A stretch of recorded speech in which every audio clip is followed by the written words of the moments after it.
She doesn't even go here. I'm bi, actually. Excuse me.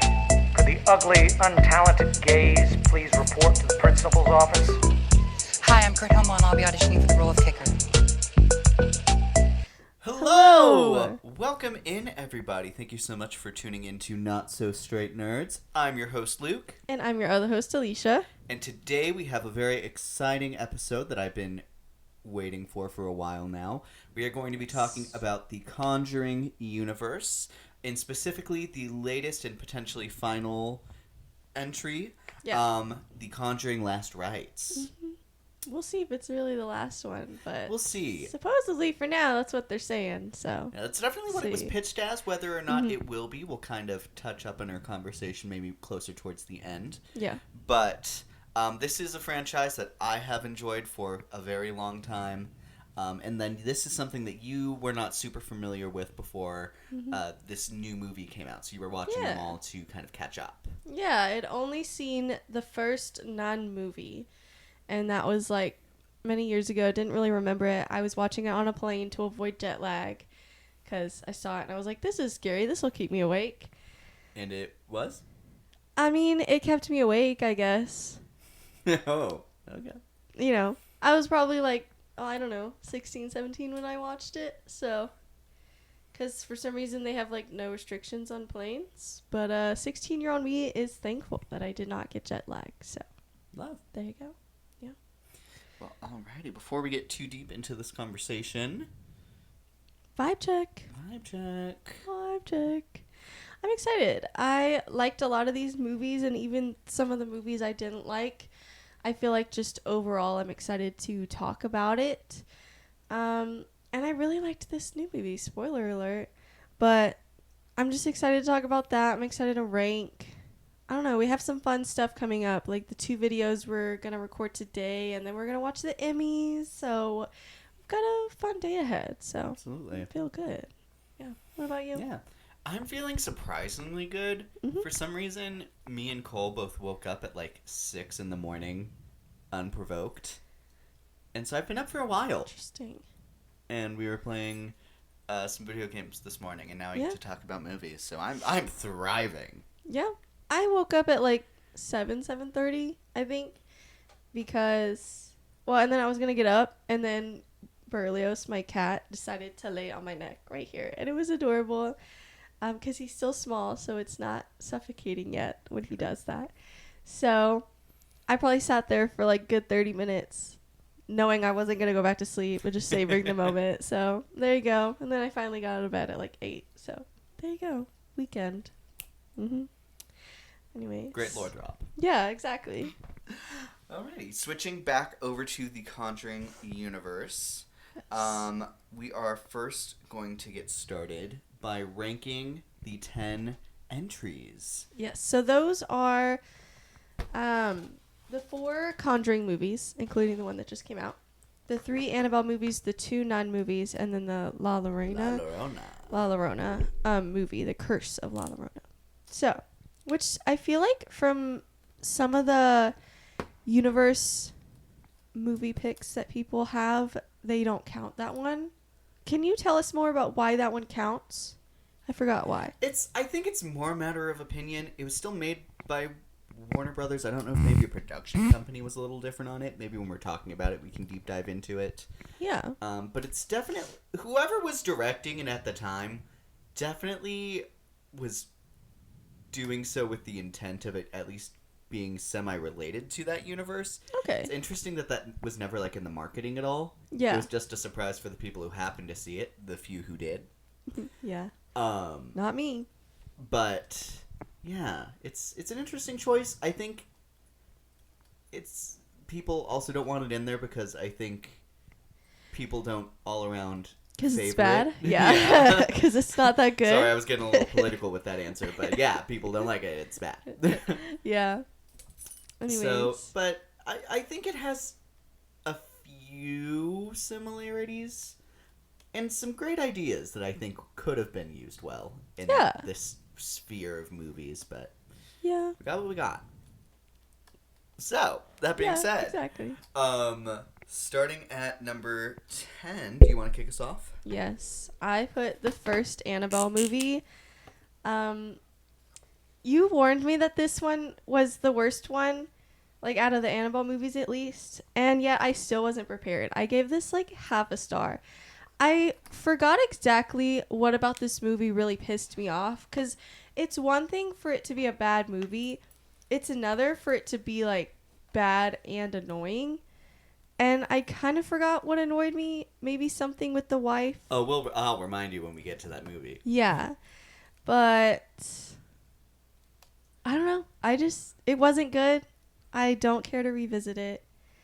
And especially, I think this is one of the few cases that I can think of where the first movie in a franchise or trilogy or whatever is the worst one. So you know what? They did something there, I guess. Not good. They didn't eat that, but they choked it down. Yeah, I mean, they did something different, I guess. Whatever. Iconic, I guess. My number 10 is The Curse of La Llorona. Yeah. Very, I don't know, great ideas, but in execution, not great. As an overall movie, not great. So valid. Like, the one string you hold on to during the movie is that the main actress is also the actress for Velma. Linda Cardellini. I love her so much. She is in a lot of other things too, but I just always think of her as Velma. She'll always be Velma first to me as well. Yeah. So iconic. I'm so sorry that she had to be in that movie, but I hope she got paid for it. Well, yeah. Enough. Anyways, my number 9 is also La Llorona. For all the same reasons. Perfect. It's just not that good. But I think I gave that 1 or 1.5 stars. Yeah. So better than Annabelle. Yeah. Upon rewatching it, I'm surprised at how similar vibes it gave me to Night Swim. See, I haven't seen that. For those who don't know, it's the horror movie about a haunted pool. What a pitch, right? Yeah. That's crazy. My number 9, we flipped it, is the first Annabelle movie.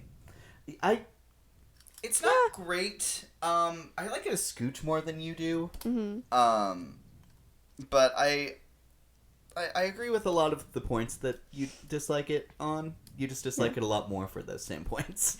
Well, unfortunately, and I will admit this all day long, unfortunately when a movie like pisses me off, it's hard to come back from that, especially when it's already not that good to begin with. And that's what happened to this movie. So maybe objectively, like, this movie is better than the La Llorona movie. I would accept that for sure. But unfortunately, it did piss me off. So there you go. Wow. Yeah. Your number 8. I didn't write it down. Oh my god. It's okay. It's a short one. The Nun. The first Nun. I didn't remember loving it the first time I watched it. So it's not really a surprise I didn't love it the second time. Although I still like the main girl. And then I love Valak. I think Valak's very iconic. Yeah. And then I like Maurice. That's his name, the curly-haired guy. Yes. So, yeah. My number 8 is also The Nun. I enjoyed it. I saw it in theaters the first time. Mm-hmm. And then I rewatched it and I was like, oh, this is not as great as I remember. Yeah. Watching it this time around, before we prepared for this video, I was able to really pinpoint some of my issues with it. And we'll get more into details later, but yeah, there's a lot happening in that movie, and it's not all great. I also want to preface that throughout my entire list, I've only seen one of these movies in theaters, and that's Conjuring Last Rites. So, in case you're like, why would she rank it that way? That is a contributing factor. So, I think I've seen. Let me look at this list again. I want to say I've seen. So I saw The Nun, Annabelle Comes Home, The Nun 2, Annabelle Creation, and Last The Rites. Devil and The Last Rites. The Devil Made Me Do It came out on streaming, so that wasn't, I don't think, even available in the U.S. Widespread. So you've seen half of this list. About half of them, yeah. That's good. More than I was actually thinking on my head. Yeah. Okay, my number 7 is Annabelle Comes Home. I'm trying to remember this one. It has. Oh my God, what's her name? Not Hannah Grace. I have such a bad memory, guys. Oh, she's in Regretting You. She's in the new Ghostbusters movies. McKenna Grace Oh, McKenna Grace. as their daughter Judy Yes. in The Home. Judy. I can't do the voice. Judy, bo booty. No. Anyways, your number 7? My number 7 is also Annabelle Come Home. Comes home. I might have had a little stroke there. I'm so sorry. But yeah, Oh, I don't God. think this one was like. I think this one was a pretty unambitious entry, but it's Yeah. still really fun because they just use so many different spookies. Yeah, and I want to say I gave this like 2 or 2.5 stars. And I also It's enjoy not, the like, cast. Awful, and yeah, I like some of the cast, so there you go. And that can save a bad movie. So, Yeah, at least from being the worst. okay, this one's a long name. Oh, Oh gosh, okay. I'm interested. So our list is pretty similar to this point. So the next one is The Conjuring, The Devil Made Me Do It. These next 3 I rated the exact same. So I had kind of a struggle putting them in what order I wanted them in. But I feel like I remember parts of this movie and I remember liking parts of this movie. But I just remembered the other 2 a lot more. So I feel like that's why I put this one in this place. Yeah. But I still I think these 3 are 3 or 3.5 stars. So pretty good. I would recommend watchable. Yeah. Enjoyable even. My number 6 is The Nun 2. Mm-hmm. I think this entry is a lot better than the original. I think it ties into the overall universe a lot better. And I think they're a bit more, maybe inventive is the right word with it. Mm-hmm. I think it is a solid improvement on the first, which I think Very is fair. the general consensus of this one. Yeah. You know what's funny is I feel like I was thinking for some reason you liked The Nun 2 a little bit better than me, and yet my next one is The Nun 2, so it's higher on my list, which I think is interesting. I don't know. Because I do think this was an improvement. I guess I thought when hearing that this one was better than the first, I think I maybe overhyped it a little bit. But again, like, it's still good. It's still watchable. I would still recommend it. So, yeah. And I think Maurice was an improvement with his character. I thought it was really fun that the woman who plays Susan in the Narnia movies was in this one. I loved that. Stormy Reed, I think a fun addition. Yes. Very true. I don't know. I think the cast was better and they were used better. So that in itself is an improvement. But I also think the scares are better and the story's better. So I yeah. completely agree. My number 5, once again we flip-flopped, is The Conjuring, The Devil Made Me Do It. I was so bummed when I found out I wasn't going to be able to see this in theaters. Yeah. Especially because we had just watched all of those movies up to that point, me and my mom. Yeah. So COVID. But it was still very Was it because of enjoyable. COVID? Yes. Okay. I assume so, but yeah. But I remember the first time watching it, recognizing that, like, I greatly enjoyed watching this. It is, of the Conjuring movies, like, the bottom of the list. Yeah. For sure. And maybe we'll talk about why I think that's a common consensus among most fans. Well, and it also doesn't help that it was put on streaming and it was probably made during COVID or partially during COVID, maybe, perhaps. I don't know. I want to actually say know this that. in, like, Suicide Squad were in the same boat where they were all, after production. Okay. But, that in itself can affect a lot of things Yeah, because... you can't promote it. Yeah, even the after production, like, you have to be careful where you meet and how many people meet and all those things. Like, there's still precautions there in itself. Obviously, it's a lot harder for the entire film process to be occurring during COVID, but any part being restricted would be hard. So, Yeah, absolutely. I think that is an important factor to point out. But, yeah, we'll get more into the story part later. For sure. All right, your number 4. My number 4 is The Conjuring 2. I liked The Conjuring 2. I liked the cast, although I will say I feel like there's still nothing that beats the first Conjuring cast. Love the first Conjuring cast. But yeah, this was still good. This was still enjoyable. I would say from like 7 up, I liked these movies. Like some part of it was enjoyable to me. Sure. So, but now we're really getting into like the 3.5s to 4s to 4.5s or whatever. So, yeah, this was good. Sure. My number 4 was Annabelle Creation. This one, it's interesting. It's really like a slow burn up into a crazy final act. Yeah. Which is just a blast. Yeah. And I don't know. I love the twists that they kind of throw in there. I think they do a lot to make things terrifying there. And I think everything looks great. So, very fun. Yeah. So, we potentially flip-flopped again? I don't know. We'll see. I also put Annabelle Creation as my number 3. I feel like this movie was good and also has the advantage of following the first Annabelle. So it's just like it's like inevitably gonna be better, and it was by a lot. So I also thoroughly enjoyed this movie. Interesting. Anyways, and we did flip flop. My number 3 Yeah, I is figured. The Conjuring 2. yeah, I think that one's really fun. I think unfortunately it's just not the first one, but I think they picked a really great villain with Valak. yes, And they have a lot of really great moments. I just think the visuals were a little ambitious for what they were trying to do there. Like, if they Okay. made that borderline, I think some of the stuff that they tried to do there, they nail in this newer movie. okay, So, per I think it's just a little below its time. And then I think you also hit it on the head that I think the family cast in the first one really helped it's that hard movie a to lot. beat. Yeah, But I really like some of the family Yeah. here. I think is like the girl in this entry. I think kills it. yeah, I totally agree. Yeah. Ugh. Go Anyways. ahead. You're number 2. My number 2. So I guess I'll write down. Yeah, I'm gonna the go first ahead and one. write down my top. Yeah. My number 2 is Conjuring Last Rites. And then number 1 has got to be the first Conjuring movie.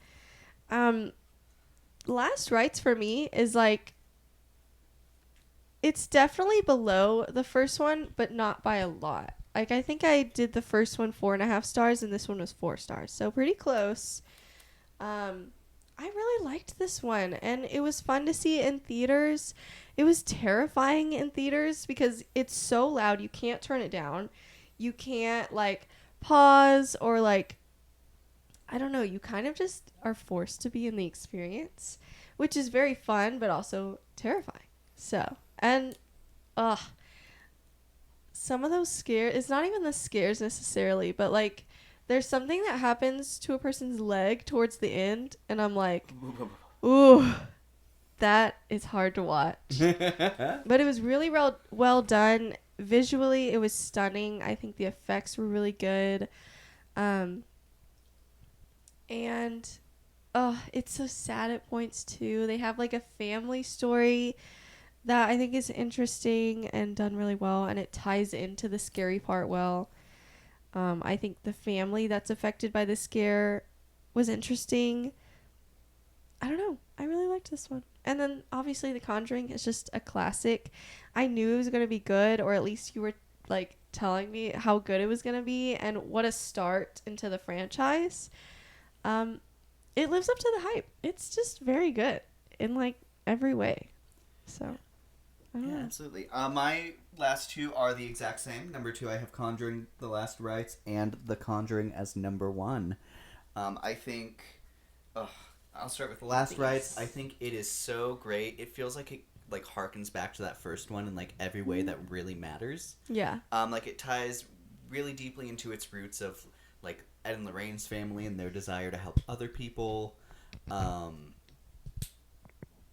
So much heart talking about kind of wrapping it all up as it is advertised as the end. Yeah. I think they highlight that in a really great way.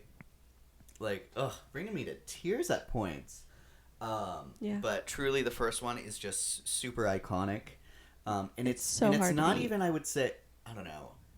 It's not like anything particularly crazy out of the box. It's just done super well. And I'm sure that at the time it was like, I'm sure this is a huge hand into why horror is where it is today. I can only imagine that this was like the great like gateway to like start getting people more in the vein of mainstream horror. Yeah, I think so. And what a power couple. Yeah, absolutely. In both movies, like, especially. I mean, every movie they're in, they're a power couple, but especially these top two. Yeah, so, absolutely. Yeah. So, that is our ranking of the Conjuring verse films. Please let us know, what do you guys think, and what is your rankings? We would love to see that in the comments. Yes. So, that being done and out of the way, our lists are actually pretty similar. I'm a little surprised that it was so similar. Mm-hmm. At least towards the middle. Where are our notes? There I am.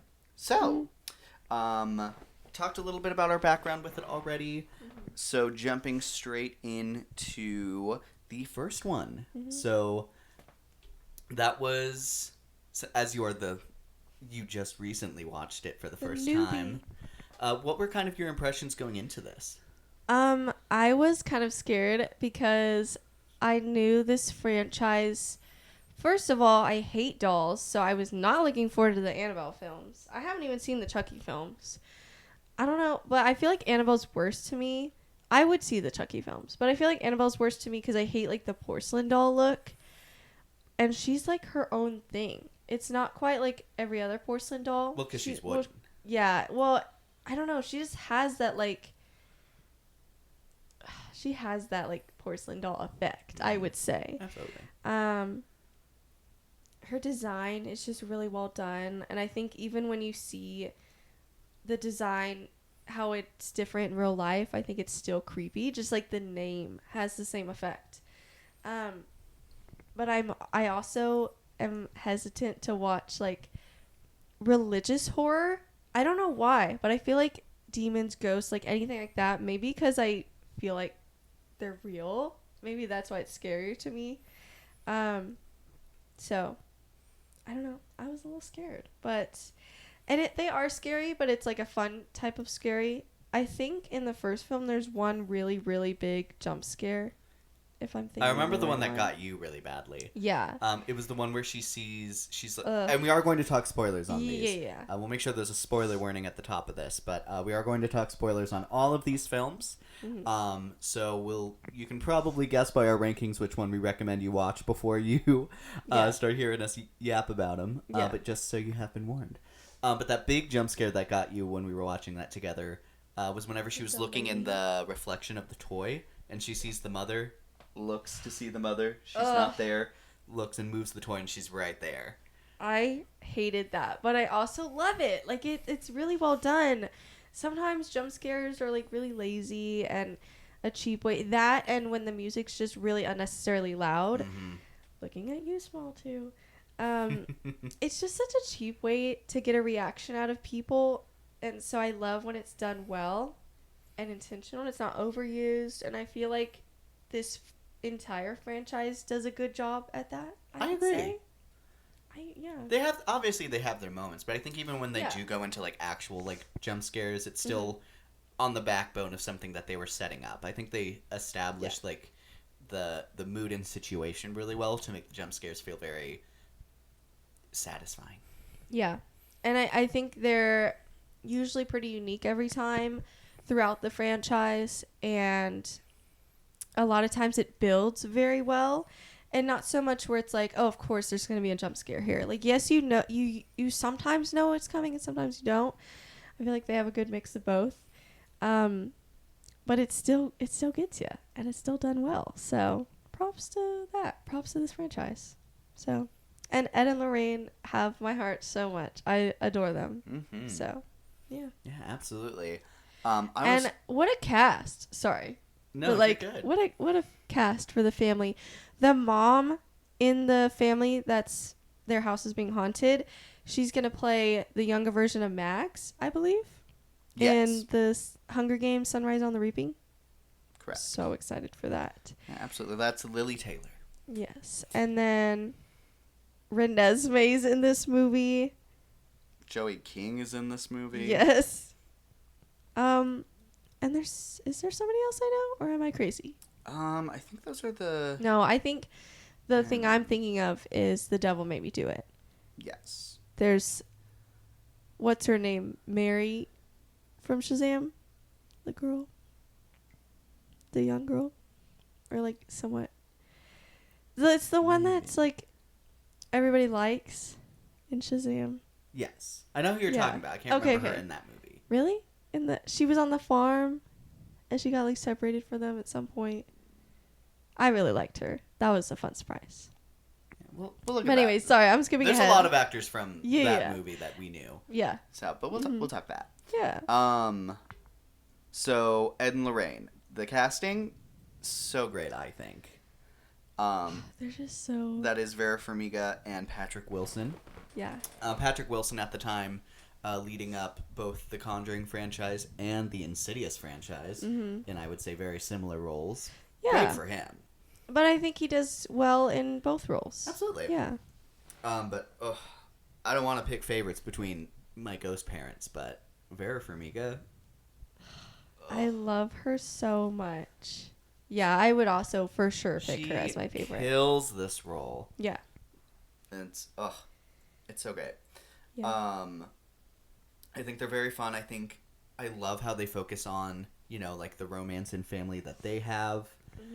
Something I think is really special about the Conjuring films, specifically, is how it ties into love and family, and that's how you conquer evil. Yeah. I think from some of these lower entries that we ranked, I think that's an element that's definitely missing from them, and I think it really helps Conjuring stand out a lot.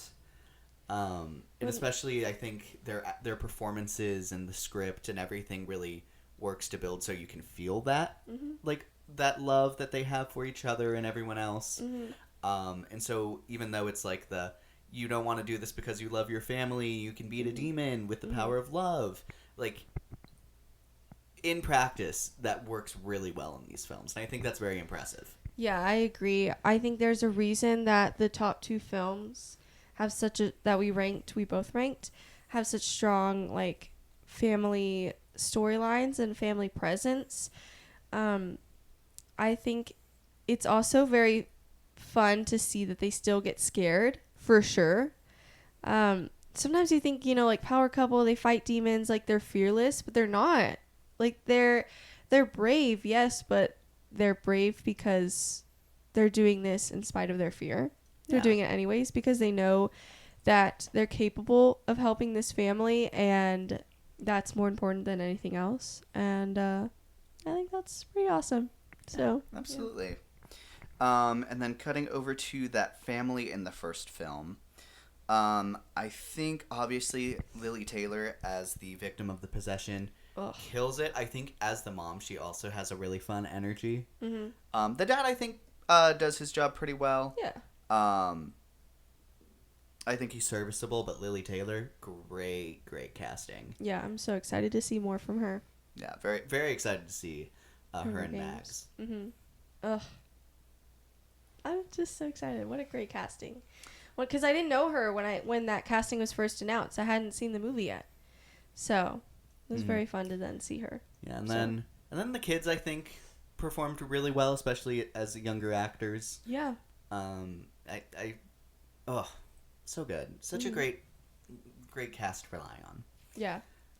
I also appreciate in these movies how, it may take them different amounts of times depending on the movie, but at some point, people, or the right people, do believe them. Because I hate when, for 80% of the movie, nobody believes them, even though all these crazy things are happening. I love that whether it's Ed and Lorraine or them and somebody else, they're always believed at some point in the film.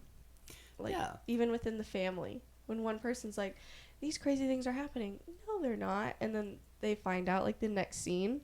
Love that. Yeah. It's so satisfying. I'm like, thank you.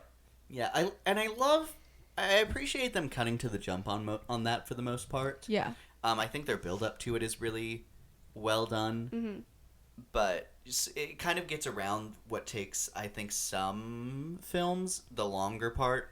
Yeah. To where it's now by the time you're acknowledging this, it's like when things are already going crazy. But Yeah. you get to see your characters more involved in what's happening throughout these movies, which I think is really great. Kind of cutting the minimum build-up time, and so you just kind of get to be in the thick of it for longer. Yeah. Like I like in the Last Rites how that one daughter, they're not believing her, and then it like really bites them in the butt for not believing her. I'm like, exactly. More people should be suspicious of weird things. Absolutely. Because, I feel like it's better to be suspicious and then be wrong about it than like no, it's fine, and then you like die because suspicious of a demon. over dismissive. There you go. Put that on my tombstone. Yeah. Okay. I will. Another thing that I think really helps this movie is such a great set. Yeah. That house, like I can see it in my mind. Like they use the space really well. Yeah. They do a lot of practical effects in that movie, which is really great. The one I can specifically recall is the scene where the girl is being yanked around in the living room by her hair. Mm-hmm. They have two different girls in that scene, and they have like one get pulled off to the side, like right around the door frame, and then they have an actor, like a stunt actor, being dragged across the stage on the floor, like right off the side. Oh my gosh. Very cool stuff. Ugh. We love the making of movies. We love the art absolutely. behind it. Let me see what else we had. What are some of your favorite moments, or maybe even more specifically scares from this movie that you can remember? We talked about the one that really got you, and I think that is a great one. Yeah. I'm hearing things. Anyway, someone's breaking into my house. Suspicious, not oh my God. dismissive. Let's go hunt the demon.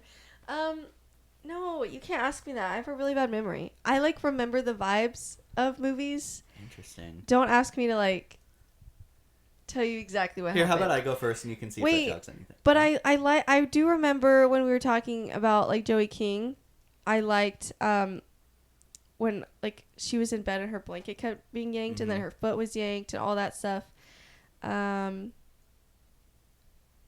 Is Annabelle in this film? Am I crazy? Vaguely. Okay. It opens with them picking up Annabelle from another household. Okay. And then whenever they Mm-hmm. the ghost of the witch kind of gets her locket, she kind of sends Annabelle after Judy back at their house. Yes. The possession scene. Yeah, the possession scene I think is so great. So I think the way it continuously builds on itself is super cool. Yeah. Some other moments I really like. I love the "Look What You Made Me Do" scene. Whenever the sheriff who's there, first he like hears the whisper, and then he like sees like through like across the hall in like the laundry room where like all of these draperies are. He sees like the woman with the slit wrist, and she's like, "Look what you made me do," and then she walks off and she disappears. And then he goes and he's like, "Hey guys, did you see that?" And then it jumps on. "Look what you made me do." Oh, the build up on that, and when you think it's over, but it's not. I love that. Yeah. That's really great. And then the scene when the kid is sleepwalking and the pictures are going off, and like in the pictures you can see the kid behind, like the ghost kid behind her. That kid looked so creepy. And then like anytime we had the shot on the like toy with like the clown jumping up, I loved that. And like the, oh my gosh, when are we gonna see it? Am I supposed to see it? So great. I'm sorry, there's so much. And then the clap game is super great. The when she's like tracking the clap throughout the house, and then you see the hands come out from like the closet. Oh, so great. Why do I not remember that? That's crazy. Anyways, me and my memory. So you're saying we need to watch it again? Yeah, basically. Might as well be the first time for me. Alrighty. Anything else to say on The Conjuring before we move on? I don't think so, other than go watch it if you haven't yet. So, that's it. For sure. Moving on to your favorite, Annabelle. Hey, girly. So like you said earlier, I did warn you that this is like the worst of the Annabelle movies. Yeah. I did find that my enjoyment was was also decreased on this last viewing of it. Yeah. Not nearly as low as your enjoyment of it. I don't know. It was something with the mom, I think, and how she was treated. Something with the husband. I think that was aggravating that the husband kept not believing her. I think that was super annoying. Mhm. Like I said, I hate when that happens. And that happened for a long time. So it was just really aggravating.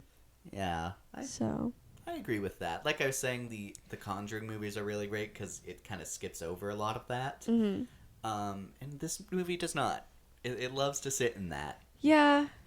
So I don't know why it chose to do that, but it did. Yeah. Anyways. And we start with the cult killing of the neighbors leading into the main house, and then Yeah. girl commits suicide while holding the Annabelle doll. Mm-hmm. And there we get the what's it? The call to action, I suppose. Yeah. So then the entire movie, the demon that is inside the doll is trying to get a soul. And I guess the big twist from this movie is it was never looking for the baby's soul, it was looking for the mother's soul, because the soul has to be given, not just taken. Okay. And then what you really didn't like was the ending. Maybe when that's why too. There's a friend who came in. Let me get that actress's name because I also really love that actress. You know, I was thinking I disliked the end, except I can't tell you any part of the end, so I don't know what to do with that. Alfre Woodard, who plays Evelyn, she's the woman who owned the bookstore that she came in looking for answers. Yes. And then she ended up jumping out the window instead of the mother, Mia. Right. Oh, because I actually liked her. And then killed her. And I was like... I remember now because I was sitting at a good 1.5, and then I was like, nah, half a star. Y'all done pissed me off. You wasted my time. Because I also thought the main couple was kind of boring. They're very boring. Yeah. I fear BRB, I fear keep The talking. husband is doing nothing. Some other stuff. We have the priest who ends up being shared between this movie and the La Llorona movie, Yes. which is interesting.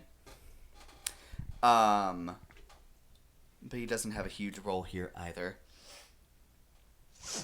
God, I hated the husband in Annabelle. I thought he was so annoying. Real bad. He wasn't even good. There was nothing to hold on to with him. I didn't want him there at any point, and he didn't need to be there because he wasn't even doing anything. She should have just left him for Evelyn. Sacrificed him out the window. Yeah, exactly. Exactly. But some of the scary moments that that really got me the first time I watched it and that I still enjoy, I can really only think of two. One of them is when they're in the new apartment, and she can see the child, the ghost of the daughter, as a child from the other room. Yeah. And then she starts running at her, and the door starts closing. And then right as she hits it, the door open, it's the adult version of Annabelle. That jump I really like. Yeah, I remember that one. And then I also really like whenever she thinks the demon... she comes into the nursery and she sees Annabelle in the baby crib. And then she starts banging it to break it against the crib. And then she throws it across the room. And then she makes it think that it looks like the baby for a second. Oh my god. I remember that too. Ugh. Is that the same one also when she goes down to the basement for some reason? Yes. The same one. I remember that scene vividly for some reason. I want to say we rewatched that for some reason. But I remember that scene. Maybe because I couldn't see something that you were pointing out. Maybe. That's probably why. But I think also the demon that kind of is possessing Annabelle is kind of boringly designed in this movie. Yeah. And then I feel like they, besides that one scene where it looks like the baby for a second, I feel like Annabelle herself doesn't do a lot in this movie, which is boring. Yeah. We have a little bit of the crayon, of course. Yeah. She loves her crayon. Yeah. Anyways. And that is that movie. Lots of problems. Some scares. Yeah. Annabelle is there. She is present. Indeed. The Conjuring 2. So, I wanted to start this one over. How would you compare it to the original? I would say, like, they're basically... They still have a family. I just think they're a little less interesting. I still think they're good. I still think they're interesting. It's just, again, really hard to beat the first one for me. Mm-hmm.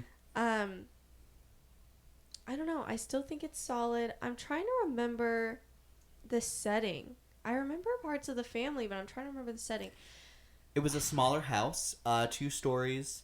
You get to see them play with her, like, going on to the ceiling of the first floor, like, through the floor into, like, the ceiling. Because that's the one with the one girl that was really good. Yes. And The I one daughter who remember- gets possessed is really great. Yeah, I remember really liking her. Because she also has that... She's in that room at one point where all the crosses are on the wall. Yep, and then they all start flipping slowly. Ugh. Great scene. Yeah. um I feel like I'm surprised that I can't remember the setting. How did you feel about it? I think I remember liking it a lot. I was surprised when I rewatched it that it was like a clear notch below the first one. Mm-hmm. I think I do truly attribute that to just what they were able to do with this movie in regards to its visual effects. Mm-hmm. I did really enjoy. I think Valak as their villain was a great choice. Yeah. I think this movie did what The Nun should have done, which was use Valak very sparingly. Mm-hmm. And I think they fixed that a lot, actually, in The Nun 2. Yeah. I think if you see her for too often, the kind of like you see her, that design too much, and it's like, okay, cool, I get it. But I think this one, I think, perfects it, and The Nun 2, I think it's closer to it, where she's there just enough to be kind of like this like lingering presence overall. Mm-hmm. But I like it used here also because the demon is supposed to be hiding behind other spirits, which is super cool. In this regard, it is the Twisted Man and Bill. Yeah, I think that's right. Bill's his name, yeah. Yeah, I can't remember his last name, but I super love the stuff that they do with Bill. Mm-hmm. I particularly love the scene whenever Ed gets there and is interviewing him, and like they turn off the light and like slowly in the background in the dark you can see it go from like the kid sitting in the chair to Bill. Yeah. I love that slow Yeah. transformation. I love that a lot. Yeah. Isn't this also because we have Valak in this film? Isn't that when on the bookshelf they have the letters? Yep, you see it a lot in the in their house. In the That's awesome. Warren house, you see it's spelled like on the wall and blocks on their bookshelf. Mm-hmm. It's very interesting. Yeah, I think that's fun, and you know, it makes me think of Jaws. Like, I think one of the best parts of Jaws is because they use the shark so sparingly. I mean, part of it's because I think they had to because it was just an animatronic. But I think that paid off for them really well, and more movies should take that into consideration. Absolutely, it's That, a lot that's like scary in itself. it's a not lot like see it. Sinister in that regard. Yes. Sinister Yeah. is a great movie. And there's a sequel to it that you haven't seen yet, but a lot of people's problems is that it like approaches that movie from the kids' perspective. So you're seeing A ghosts very like casually, and it's like, That's a shame. and you see a lot more of like the boogeyman. Yeah. And it's like, I feel like, because again, the boogeyman is scary because you think he's everywhere and you don't see him. Like, you think he's under your bed, you think, but then when you look, nothing's there. But there's still, you feel this presence. Like, that's what makes it scary. So, absolutely. I don't know. Good thing to think about, for sure. But the Twisted Man, I think, was an interesting choice. I think clearly this is just a exhibit that you see in some of these movies where the ghost is just copying something from their life. because the Crooked Man is in like the spinning moving picture thing that they have. Mm-hmm. I think the scene where he like is disguised as the dog and then starts like unwrapping himself from that is really cool. Yeah, it's surprisingly forgettable. Mm-hmm. But I do think it's a really cool idea. Wilkins. Bill Wilkins. Ugh. And that's when he's in the chair. Yes. I feel like, yeah, I actually remember a good part of this movie. Yep. It's hard because I feel like watching it all together, sometimes it can blend together and I remember a lot, but it's like, which movie was that from? Kind of thing. So. Yeah. And then I also really liked... Ooh, I love the twist of the coded message that Bill was sending to Ed and Lorraine. Mm-hmm. Because Yes. it's the cut up message where one time when they're talking to him, the last thing he says is like half the message and the other half is the other half. Mm-hmm. The only reason they catch it is because both reels like land over each other. Yeah. Please help me. She won't let me go. Yeah. Ugh. I remember that. That was very interesting. I really like that. Yeah. And then there's also the added element that Phallic is warning her that she's trying to kill Ed. Mm-hmm. And then Ed, is saying, "Hey, that's life. We can't run away. We have to face our fears," which is I think also highlighted really well in this last entry. Mm-hmm. So it's nice to see the character strength kind of consistent throughout.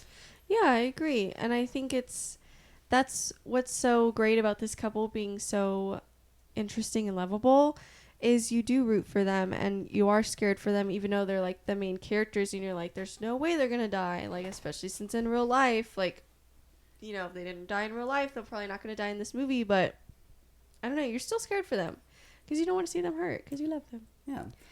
This is also the first movie that starts adding in the media buzz around them. And specifically the idea that people at the time were considering them frauds and con men. Mm-hmm. How do you think that kind of adds to the narrative?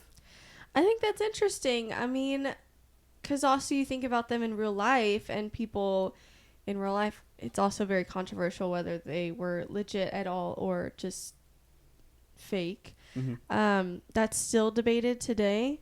So I like that they included that they didn't shy away from it, because I think that is a part of their work. Whether or not you believe in their work, that is a part of it in their story. So I really do like that part. Anytime they choose to include it in the movies. So, because at least in the movies, like, you're at least supposed to believe that they're legit because you're seeing what they're doing. So it's like, everyone might be against them, but they're still going to do their work because it's important and they're there to save families. So, yeah. I agree. I really like it. I think the way they kind of tie it all into a knot, into not a knot, but a bow with the last movie. Mm-hmm. I really like the idea that they were super ridiculed, but they were the ones who started bringing this into the mainstream. Yeah. And really kind of making it its own science sphere. Mm-hmm. I think that's really great because that really is what their legacy is. Yeah, and the fact that they have to prove themselves to the church as well for them, if they need to do an exorcism or whatever. Mm-hmm. I think that element is interesting as well. Just seeing them being able to find evidence, because a lot of times the demons are not afraid to show themselves, but then when it comes time to capturing that on film, and then the camera and the film not being destroyed right after or whatever, that's a challenge in itself, and that's really intriguing to watch.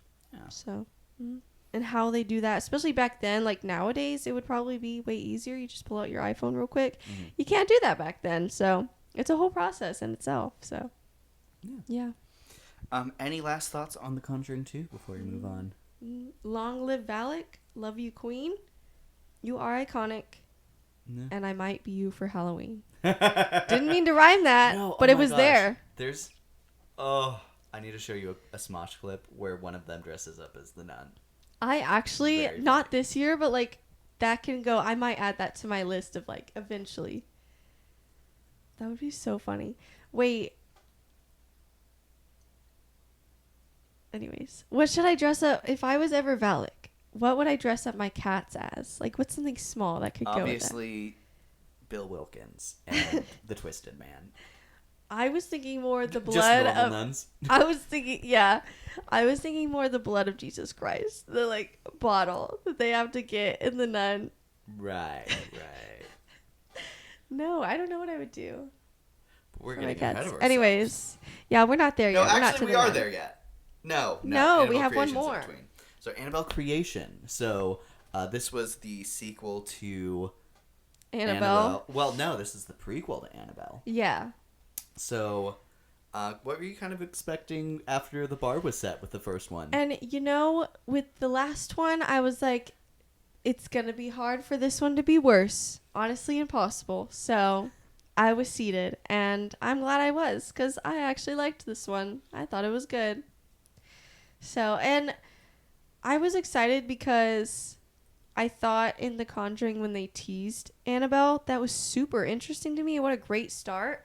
And so for them to explore her in a more interesting way to connect that, I was like, finally. Yeah, absolutely. Why didn't we start with this? Whatever. I want to start this conversation off with the death scene right at the beginning, when poor the original Annabelle gets hit by a car on a dirt road with no other traffic around them. What you gonna do? Don't be on a dirt road, I guess. Something about that Oh. scene is just so funny to me. Unfortunately. It's iconic. Maybe. Maybe. I was like, is it? I don't know if it is, but for us it might be. It's memorable. It's very memorable. So. And then the cast of this movie. What are your thoughts of our cast of gosh. characters? I'm gonna bring them up as well. Yeah, I don't want to miss anybody. But was there any standouts for you? I feel like there. Yes. Oh wait. Why am I getting it mixed up? This is the one with the.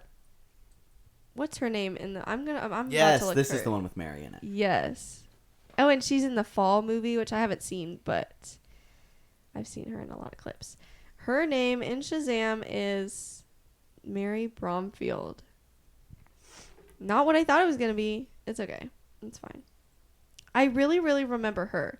So I guess I have to contribute that to this movie instead. Indeed. I was gonna say, she was. You're thinking because the daughter of Parker Posey from The White Lotus was in The Devil Made Me Do It, Okay. which yeah. is who I thought you might be confusing her with. Yeah. But no, the farmhouse is here. It's the orphanage. Orphanage out in the middle of nowhere. No, that is what I was thinking of. Yep.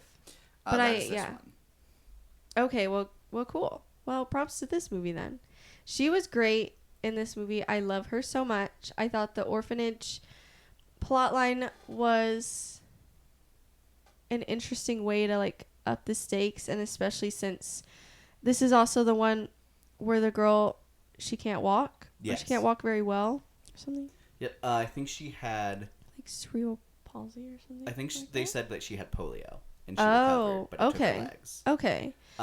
And so she starts with the crutches, and then after she gets thrown down the stairs, it's a wheelchair. Yeah. Oh my god, and it was so immediately like I was immediately hooked when I saw the chair for the stairs. I was like, you just know there's gonna be a scene with that, and I there was, loved and this I one. loved it. Yeah, I thought the Really mom terrifying. was interesting. What have I seen her in? She's very familiar. The Woman with the mask on? Lord of the Rings. She was an elf. Yep. I think. She's also from Chilling Adventures of Sabrina. She is. She's one of the ants, and I love her in that. Anyways. Yeah, for real. I also want to shout out the Oh, Sister Charlotte. Sister Charlotte was really good. The Other main child, in this movie, Linda, is played by Lulu Wilson. she also plays one of the kids in the Ouija Origins of Evil movie, which is another, I think, a very fun horror movie. I think and I've she's seen great one in of that. those. Mm-hmm. Is she the one that's nice to Janice? Yes. Okay, because I know there's some mean ones. I was thinking she was the nice one. Yeah, for sure. This one was so good, actually. I feel like just like the orphanage setting is an immediate hook. Mm-hmm. And then the locked room, going into that room, which looks terrifying. Yeah. And then the Oh way my every God. time they go in there's something new scary happening. Mm-hmm. And her in the closet. Ugh. And then when she had to go in the closet, I'm like, I can't. I can't. Get me out of here right now. Absolutely. It was terrifying. It was well done. Not 10 out of 10, but like I want to say 10 out of 10. You know, some scenes were a 10 out of 10. So there you go. And then that third act, I think it builds up really well and has some very suspenseful scenes throughout. Yeah. And then it like almost pales in comparison still to I think how high energy that last act is. It just like explodes. Yeah. And I love it. It has Janice completely possessed and able to walk again, and basically trying to kill everyone in the house. So That's crazy. terrifying. They kind of move everyone around. They go off into pairs to go kind of find everyone and get everyone out. They use the dumbwaiter. Yes. And then isn't that also the one where they like trade dolls or trade toys or whatever? Am I crazy? Or is that another one? Trade toys. I feel like there's one where there's like a little girl that has like a doll and they call it like Mary something, and then they're like, here, this is yes, for they traded comfort. dolls because then whenever she's possessed in the end, she says she reminds me of you, and it's like all stabbed. Oh my God. It was just, this movie's just like really entertaining. Yeah, it's coming back to me now, more of it. So Yeah. Yeah. It's a blast. They do some cool things. I will say some of the most memorable scares in this one. Obviously the chair scene where she's trying to get away and then it starts coming back up. I love the scene where she throws the blanket on Annabelle in the closet, and then you see someone under the blanket get up and start walking at her. And then like as it like walks, it starts bringing the blanket down, and then there's nothing there when it drops. Great. Oh my God, I loved that scene. Anything in that room is honestly great. Absolutely. Like the puppets are super memorable, and then she lifts them up and there's no one there. Isn't there like music that plays at some point? Probably. I think there's like a music box that goes Yeah. off. Then her like tapping on the window and then turning around. Ugh. I can't. It's so yeah. The scarecrow is also in that one that like starts like chasing after Oh them. my God. And they need something that's like right next to him, I think. I think so. Or on him even. Oh my God, it's so creepy. Ugh. A lot of very fun stuff there. Yes. And And I also just think the setting of the main girl not being able to get away as well or as fast as everybody else, I think is also terrifying in itself. yeah, that's a great point. I think they add a really interesting horror element to it. Yeah. So, anyways. Oh, that reminds me of something I wanted to talk about in the long walk, but we're not get there there. yet. Different We video. will get there. The last thing I wanted to talk about was about how this movie tied into the Annabelle lore overall, with the idea that now possessed Janice, possessed by the demon posing as the original Annabelle, was now a foster child going as Annabelle, and then she ended up being the person who killed the neighbors in the original Annabelle film. As convoluted as that is, it works for me. Yeah. Me too. Yeah. Yes. And Oh my and it's gosh. and and it's then something seeing the different perspective when you Yes. and when you already know what's gonna happen. Yeah, I think that's a really fun scene to leave on. I agree. And then it picks up right off to the beginning of the first movie, which I think is very fun. Yeah. It's unfortunate that it's that movie, but Yeah. that takes us to The Nun, the one you had seen before. Valid. I distinctly remember the scene when they're in. Do they call it a cathedral? Am I crazy? The main room, the main church room. I don't remember what they call it when it's Catholic. I don't remember either. Just the big main room where people sit to go to church. There you go. And they're like praying at the altar and they're being picked off one by Yes. one. Oh my God. They're like, just keep praying, sisters. Ugh. No, absolutely. there are a few scenes that I really love from this movie. They do some very interesting stuff, like the scene where he ends up being buried alive, I think is very Yeah, with all the great. bells and yeah. Is this the one where they have like the tubs of wine, but then it looks like blood or something like that? Or is that... That's the second one. Okay. Because I love that scene, so we'll get to that later. We'll save that. Yeah. This one, they have, like, they go into the church because they're investigating why one of the nuns hung herself. Mm-hmm. They go in and they talk to who they think is the mother nun who's leading that, what is it, Covenant? Not Covenant. Coven? Not Coven, that's witches. Coven. Leading the nuns in the building. Yeah, I don't remember what that's called. I want to say Covenant, but I fear I might Maybe be it is. wrong. I don't know. Couldn't tell you. But regardless, it's secretly Valak just like puppeting a dead body there. Yeah. Which we later find out, which I think is That's a great crazy. reveal. Mm-hmm. But Whenever our sister, our main Why am I forgetting her character- name too? I can picture her face so clearly. Sister Irene. Yes. she's told that she has to spend the day with the other sisters in the church. And she eventually finds out whenever the other characters get back there that it was a vision this whole time. And I think that reveal, so cool. Yeah. Love that a lot. There, like you said earlier, there are a lot of great ideas here that could have been fleshed out better to make a much better movie. It's not like awful, but it's just not what it could have been, and we hate to see wasted potential. Yeah, and I think the idea that Valak was hiding behind ghosts in the original Conjuring 2 was, I think, really great because it made her appearances very unsettling. And they were able to do some really interesting stuff there. They copy some of that stuff, like whenever she's like walking as the shadow, and then like you see her in the reflections or whatever. They copy that exactly here. You see her a lot more here. It's kind of like a cool, gotcha, I saw you. Fair enough. And I think in regards to that, they don't do anything particularly original with her as a character. Like they do a lot of other stuff with the characters that she's like pretending to be, which I think is interesting. They do some really scary stuff, I think, with like the blank face nuns. I think they're terrifying whenever we're in our third act down in the basement of the place. Yeah, I just think, like I was saying earlier, I feel like just like a religious setting is already scary to me or unsettling. So, I don't know. Yeah. Like I said, 16-year-old me, it worked to keep me awake. I don't know how much it actually scared me versus just the really bright screen in my face. But Yeah, and I would say the parts of it that are scary are very scary.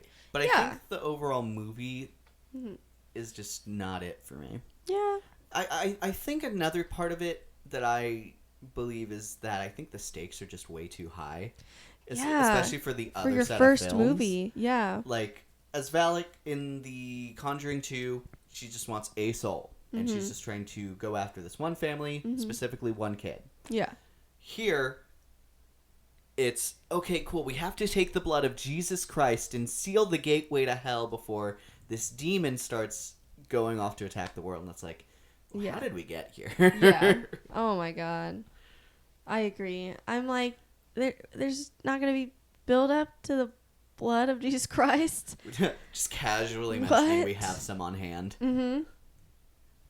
Yeah. I always find it funny when they always have holy water.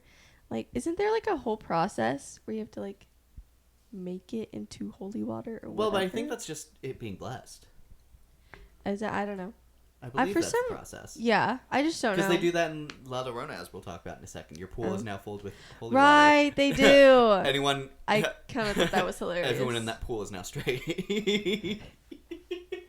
I forgot you made that joke. That was funny. Speaking of La Llorona, are we ready to move on to that one? Also, can we talk about how beautiful Bonnie Aarons, the actress who is the nun, is? Gorgeous. Yeah. gorgeous. But moving on. Again, Ooh, actually, Valak we is have to an talk icon. about the cliffhanger. Mhm. That at the end of this movie, Frenchie is... Maurice is possessed and has Valak inside of him. Mm-hmm. Yeah. And then it's also a little sloppy, I think, in how it's trying to tie into the Conjuring movies beyond just Valak being there and where Valak came from. Yeah. But then it also cuts to the scene where Ed and Lorraine are at his exorcism. Mm-hmm. And he's the one who gives Lorraine the vision of Ed dying. Yeah. But I get the impression that this is a much longer time ago than when we see Ed and Lorraine. Yeah. And then also by The Conjuring 2, that's not the case anymore. So it's very I think this was very sloppy, and I think I like a lot more what they did with The Nun 2, ignoring some of the parts that in The Nun. That's valid. That's Valak. I love Valak. I'll forever great. be saying that. And that brings us to The Forgotten Child, The Curse of La Llorona. So, the boring one I put? Question mark? Yeah. It is, and it's interesting because I feel like the concept of that, what do you call it, like folktale? Yes. I feel like the concept is so interesting. Because what is it exactly? Does she get like cheated on, or what leads her? I forgot what leads her. Basically, she finds out that her husband cheated on her, and so she killed the kids to kind of get back at him. Mm-hmm. But then she regrets it and goes insane, and then tries to do anything like stealing other people's kids to get hers back. Yes. Yeah. Crash out of the century, I guess. Yeah, I suppose. Yeah.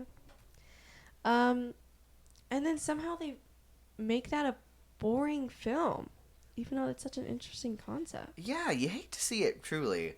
They do some odd stuff here. There's some great scares. If I had to highlight some of the scenes I like, there's like the clear umbrella scene that I think is really good. Mm-hmm. Where like you see the umbrella and then it's like see her through the umbrella and then it starts like moving away from her and it's like luring her to the pool. Mm-hmm. I don't know. I feel like either for a movie like this to work really well, you either have to like go at it from a stance of sympathy for the mom and really dig deep into like exactly what led her to that and exactly how she handled that grief and regret, and how tragic that is. You have to really like dig deep into that, or you have to make it so terrifying that she's going after these kids. And I feel like I like the mom because again Velma, but I feel like I never cared enough to really be terrified for them. I mean, I was obviously that's gonna be sad, but I don't know. I feel like they didn't do either one really well at all. Mm-hmm. So I particularly hate in this movie that a lot of stuff is just bad communication is how things happen. Yeah. Like whenever, because she works for CPS, Child Protective Services, and she is doing a check-in on these other kids that La Llorona is after. Yes. And because of that check-in, she finds them locked in a closet, and they play the pronoun game, as it's called, where it's like, oh no, she's gonna get them. Don't let her hurt us. She's gonna kill us. Who? Say not your mother. Yeah. Say literally any other name than yourself, and something else is gonna happen. Yeah. Yeah, that's so annoying. It's like in The Summer I Turned Pretty, how nobody wants to mention that so-and-so cheated. I'm like, just say the words. It would not take you 2 seconds to say the words. Ugh. I just hate miscommunication, especially when it's so dumb. Yeah. It's one thing if you see it spiral from like, they were gonna say something and then the other person said something that just, set off a chain of events. That I feel like that's different and can be done well. It's different when it's like you have no reason to not say this. Absolutely. At all. And actually you have everything to gain from saying this. Yeah. And you're not for some reason. So. And on top of that, what you were saying about like building sympathy for La Llorona when she was alive. They Yeah. try and do something with that, with like her bracelet. Yeah. And then she's like has a suddenly normal face, Mm-hmm. and then a blanket drops off a mirror, and she's still evil. It's Mm-hmm. like, what?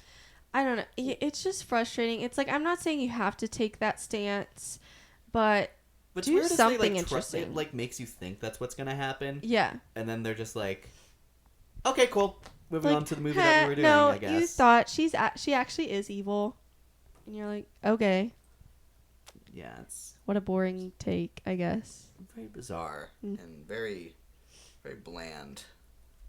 But all around very forgettable as far as these movies go. Mm-hmm. if you even qualify it as one of these movies, which Yeah. plenty of people don't. Which fair. Fair enough. Moving on to Annabelle Comes Home. Ah. So, we covered the worst and the best of this franchise, specifically the Annabelle movies. How did you feel going into this one? Okay. Oh, because this had Isabella Merced. Ah! I love her so much. Sorry. Am I crazy? I think so. I thought she was in one of them. Nope, she's not in this one. Didn't think so. Is she in a Conjuring movie? I don't think I thought she I is. remembered. I thought I remembered looking up. I didn't know she was in this movie, and then I was looking at all her filmography. No, that was something. Never mind. We didn't even watch that together. I'm thinking of a different film. So different. This does have a pretty stacked cast, though. Yeah, we have McKenna Grace as one-time. Judy Warren. I think that casting is really great. Love her. I think it's interesting. Interesting that we never got to see her back in this role. Yeah. I really enjoyed her in here. And then it has this blonde girl who's in the I Know What You Did Last Summer show on Prime. Okay. I really liked her in that show. We also have Michael Cimino as Bob. Bob has balls. I love him as Victor. I love him in anything. I need him to star in anything and everything. All at once. Anyways. There you go. I love McKenna Grace. So, what a fun cast, Yeah. I would say. So, what did you expect? I don't know if you actually answered. What were you expecting with this one? I don't know, because, you had, like, not really both ends of the spectrum, because that would have to be, like, 0 and 5 out of 5 stars. But you had one really, really bad one and one that was pretty good. So for this one, I think I was a little more open-minded to seeing it. Plus, when you see the cast, I was excited for them. And they were fun in this movie. I think they do a great job. Absolutely. So, I don't know. But I don't remember much else because for some reason I was thinking the Shazam girl was in this one in the farm scene. So now I'm like, wait, what is this movie about? This one was the one where they're all in the Warrens' home. And the one friend of the babysitter Yeah, goes because they're into out the of museum, town. and she accidentally sets off everything after she unlocks Annabelle. Ugh. I feel like I remember being annoyed by her. You really didn't like her character. I think the world was globally interested in what the heck was going on there in that house. And I don't know. I don't know. I appreciate the idea that she was doing it to try and find her father out of guilt. I think that's very human, and you do a lot of dumb things when you're a teenager anyways. I think how we get there works for me, personally.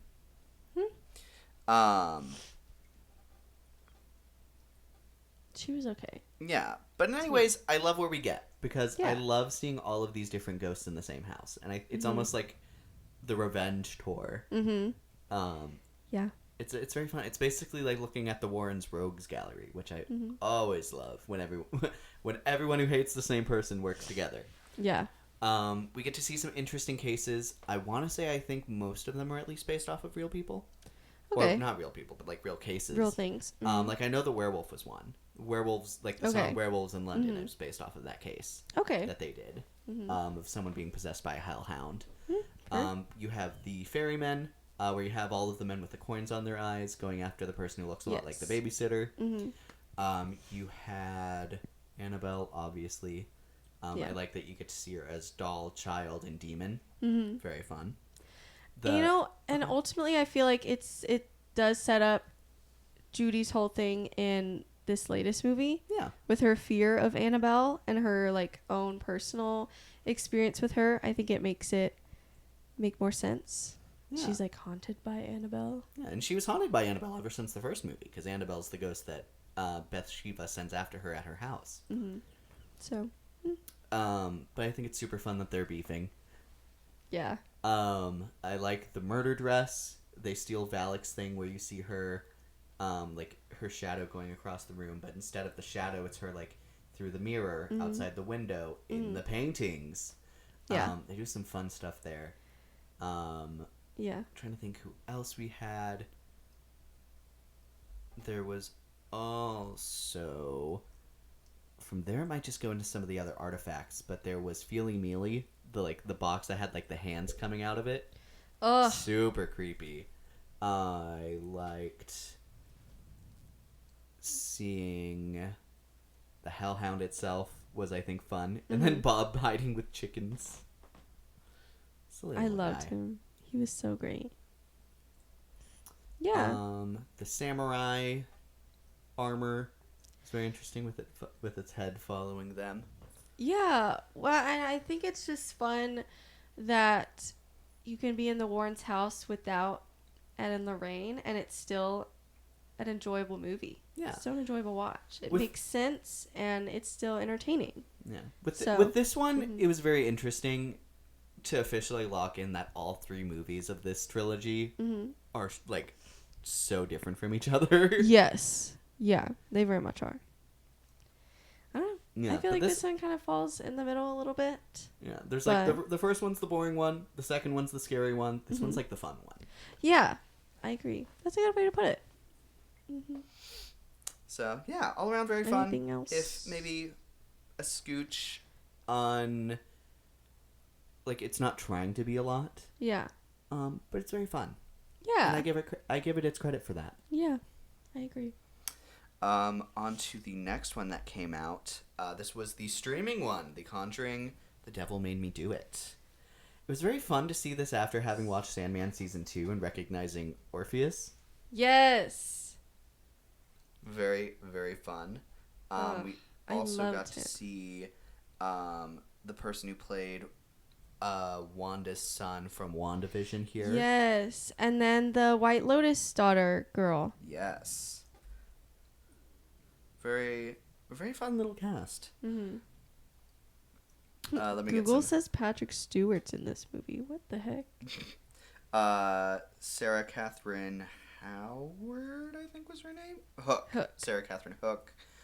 Julian Hilliard is and the kid. Ruari O'Connor. Per. So per. Per. I think those are the big ones. So, what did you Think going into this one? It's another Conjuring movie, so I'm sure the standards were a little higher. Yes. You know, I think it helps a lot in how I feel about this movie because of the cast. I think I loved the couple because I knew both of them, the White Lotus lady and Orpheus. And then the son, he's great in this movie. And didn't you say it was like around the same time as WandaVision? Yes. Like right this after would or have been. Yes, this was afterwards because I recognized him here. What a switch. Like, and good for him. He's like so young and he already has such range. Good for him. Mm-hmm. So, I don't know. I think the cast really led this one. It's still definitely my least favorite of the four. But the setting is interesting enough. I think the landlord guy is super annoying and aggravating. I mean, he's supposed to Did be. he have it coming? Reports say maybe. Yeah. I know he's supposed to be, but I think it was a little bit detrimental to my experience of the movie. Sometimes it goes a little too like, okay, I'm sick of seeing this guy, and what he's getting away with and all that. So I think that adds into the idea. Like, I do think it's purposeful in the idea that, there was a lot of people who were claiming that it was just, a murderer. yeah, And the idea that there wasn't anything supernatural occurring. So I can see what they were trying to go for there. yeah, I wish if that was the intent behind it, maybe they were a little more actively doing something with that element. yeah. Like we never got to see a lot of like the defense against that in court. Mm-hmm. So, not that I think this movie should have spent a lot of time in court. Yeah. Thinking about, like, after talking about some of these other ones, Mm-hmm. this is the only Conjuring movie where the haunting doesn't take place just in one location. Yeah. And I do think it loses a lot for that, actually. I agree. Yeah, I mean, I do think it's interesting to have that defense of, like, the devil made me do this. Like, how much should I get in trouble for this, really? Because I wasn't in control. I So, do love the think line. that's I do interesting. love the line, and it does bring into, like, great question that the American justice system has people swear to God every time that they come into this, every time that they're standing trial In court, and they're giving testimony. That's Yeah. what it is. Mm-hmm. So it's like what makes it unfair to say that the devil is also out there capable of doing things. Yeah. So, I agree with that. Lighter. So I think it's very interesting, and this is based off of a real case that happened. So Yeah. it's obviously dramatized, but it's a very Yeah. interesting concept. Mm-hmm.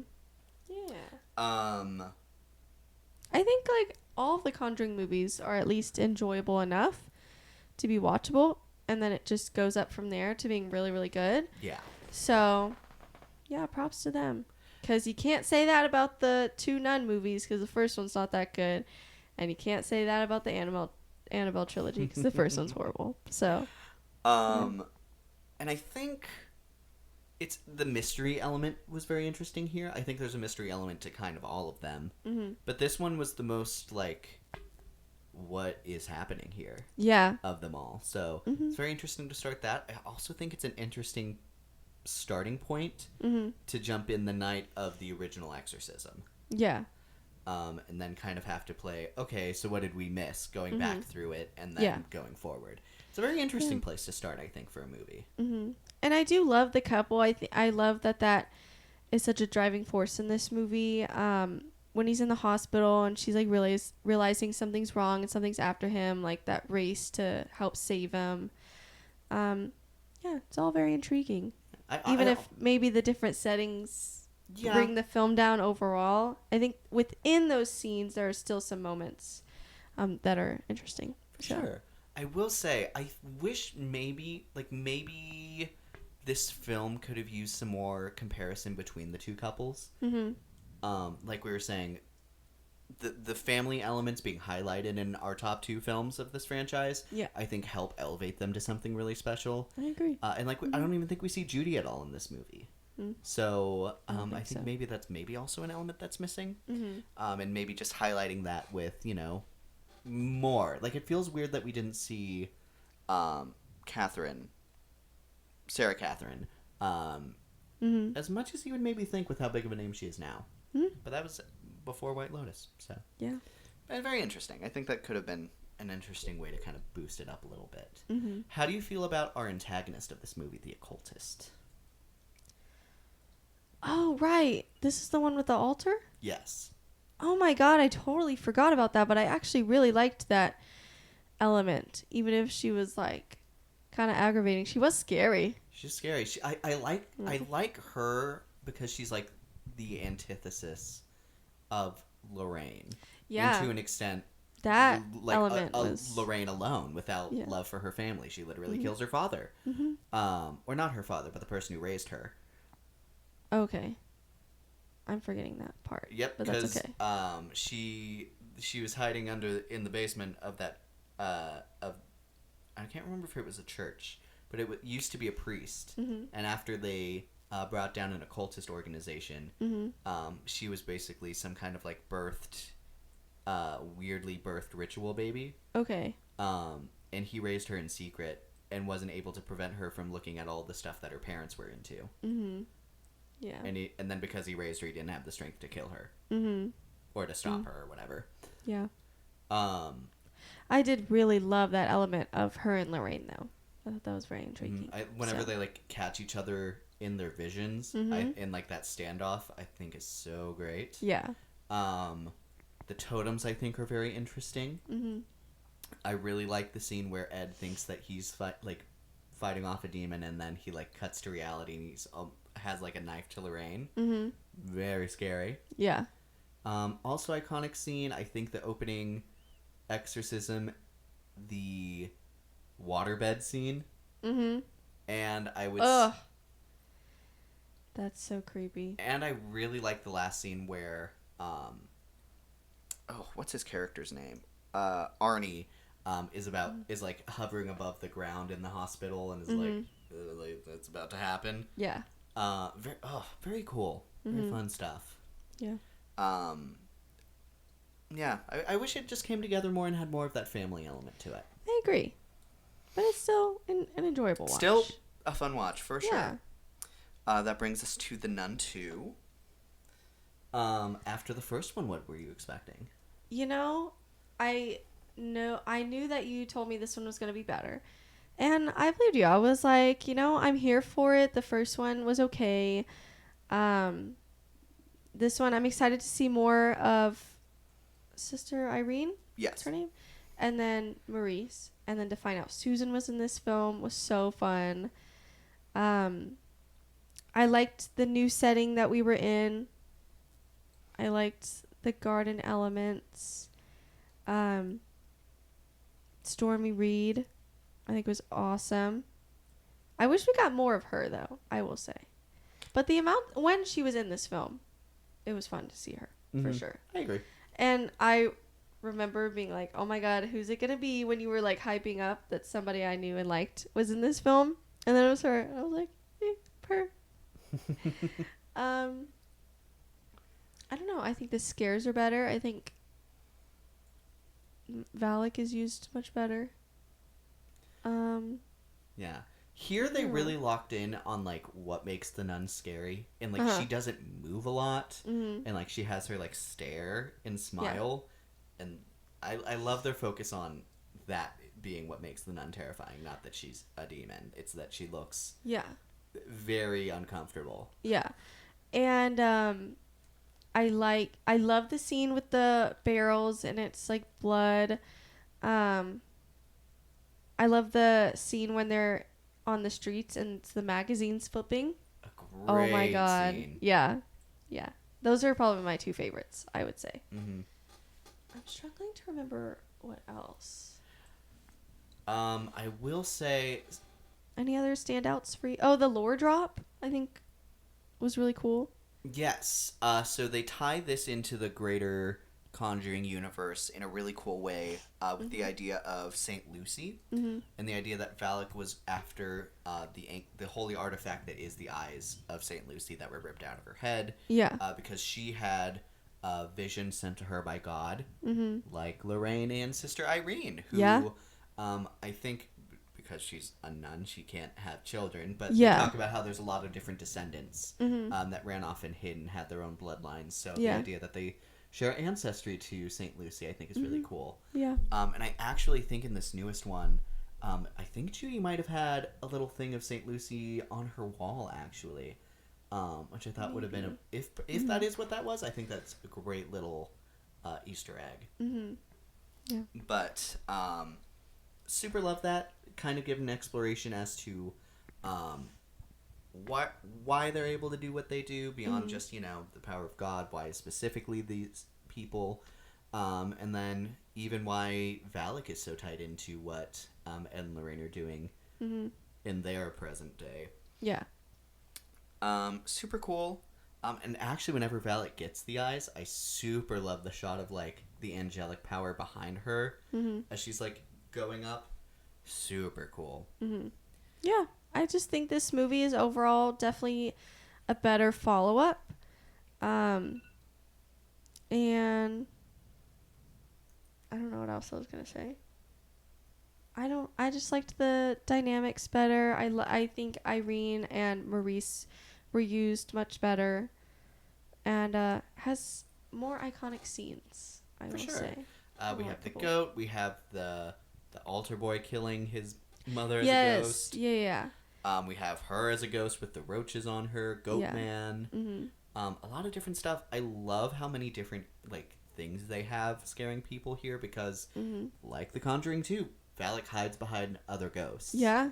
I specifically love whenever you see the full shot of the kid the first time, and like Valak's hand is literally on him. I think that's terrifying. Yeah. So scary.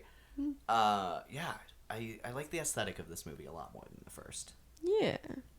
Me too. Yeah, and I think it's always scarier when you have, like, it's one thing to like go into a place that's like haunted and abandoned and away from everything else. But I think what truly makes The Conjuring scary is the idea that it's like, you know, the place you live, the place that you have your family, the place where, you know, you're supposed to feel safe. And when it's a place that you already shouldn't be feeling safe in, I think you lose a little bit of that specific, you know, Yeah, I agree. element of horror. Yeah. And also the couple of movies where they explore, for whatever reason, that a character or characters can't get out. Like this latest one, Last Rites, they are financially struggling, so they can't afford to move or even temporarily get like a motel or anything. The second one with the girl not being able to escape as fast as she would probably need to. Third one. Second one. Yeah. I mean, on all the Conjuring movies, I think they have that element where it's like, we're tied into this home, or else there wouldn't be a movie because we would just leave. Yeah, exactly. So, but I like that they answer that question because I do think some scary movies, that's a valid question. Why don't you just leave?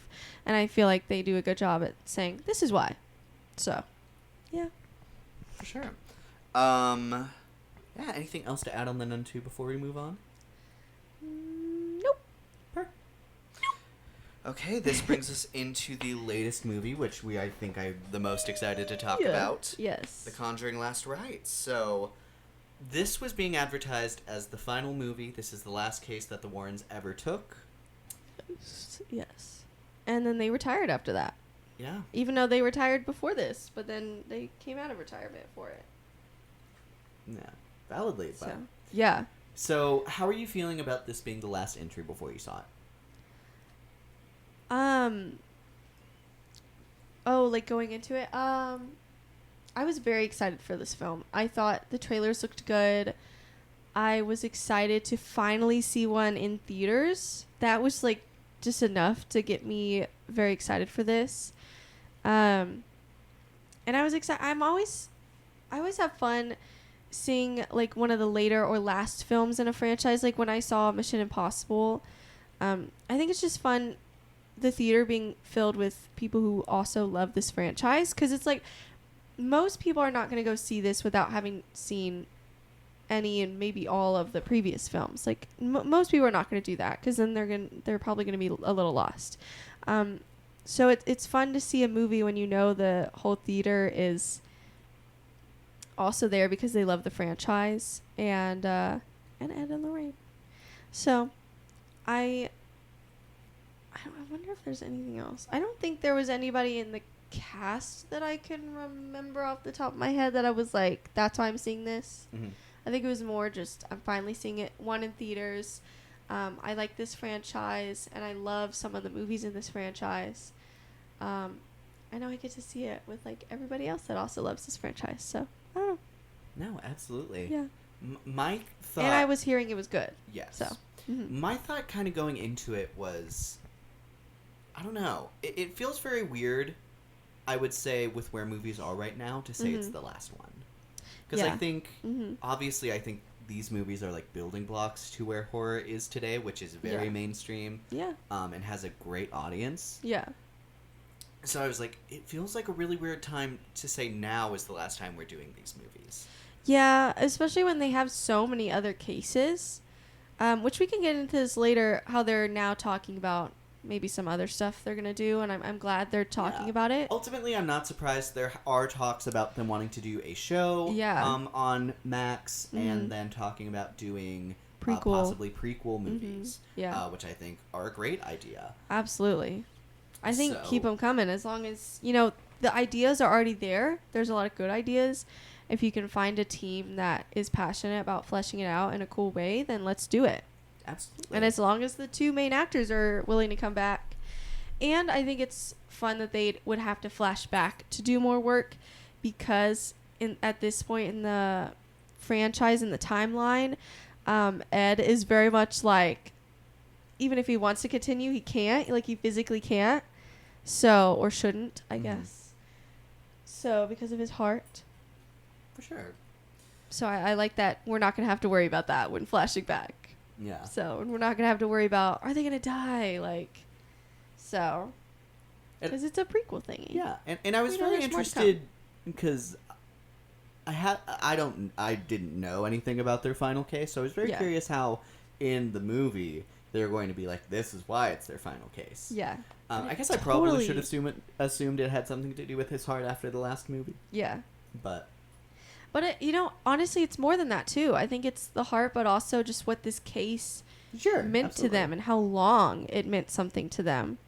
So, Indeed. I remember when seeing in the trailer at some point they talk about how the demon in this movie was the first demon they ever encountered, and I was like, okay, cool. There's a great round out there. yeah.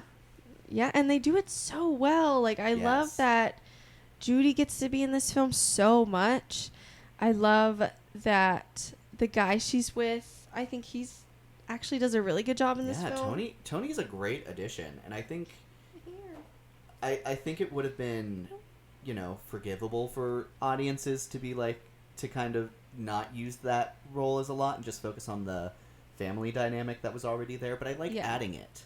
I like that he shakes things up. Yeah, I Because of the think it's very true to dynamics. the themes of this movie, Mm-hmm. in that, things are always going to change and things are Mhm. always going to move forward, Yeah. but you do so with love, Yeah. and love for everything that has already happened, but things change and you change together. I think there's a lot of great stuff here. I also love that the boy that she brings kind of shakes things up with her father, and then Yes. she has something separate that shakes things with her and her mother. Yes. I think separate things, but they both work together really well in this film. They're both fleshed out really well. I fear it's pretty Wednesday coded, actually. Yeah. Yeah, that's fair. With the hiding visions that you secretly share with your mother. Yes. She even had a dress at the birthday party that was like black and polka dots, and I was like, come on. I feel like I've seen Jenna Ortega as Wednesday wearing this. Yeah. I don't know. I loved it because I also feel like it's still in Lorraine's character that even though she's capable of doing this and she's done so much good with her ability, that she would not want this for her daughter because she knows how dangerous and terrifying it is and how, detrimental it can be to your mental health as well, your family, like all the things. She's like, I don't regret, helping all these families, but I want to help you be able to fight against it and not have to, because sometimes it's involuntary. Yeah. Like she walks into a haunted house and she could feel where the haunts are. But then how Judy is kind of forced into really facing not only her abilities, but also whether or not she wants to use them like Lorraine or not. I think that's interesting. Time to wake up. Yeah. I don't know. I thought that was awesome. I thought the actress for Judy did a great job. For sure. She did great, and then especially the switch when she Yeah. gets possessed. Oh my gosh. Great acting. She Yeah. was terrifying. Yeah. Another thing I also appreciate about these films is I feel like they do a good job at, because I'm always thinking like, man, like these kids are so brave for like seeing someone they trusted get possessed, but they're still able to acknowledge that when they're unpossessed that they're now trustworthy again. I love that they're able to differentiate that, and then they're not like holding a grudge in a way. Sure. I really Valid. appreciate that, because I feel like some films it would be like, well, I can't trust you again, but like, I don't know. I appreciate that they don't do that here. Yeah, for sure. Trying to think. I also really love highlighting, we talked about it a little earlier, but highlighting the legacy of Ed and Lorraine Warren. Yeah.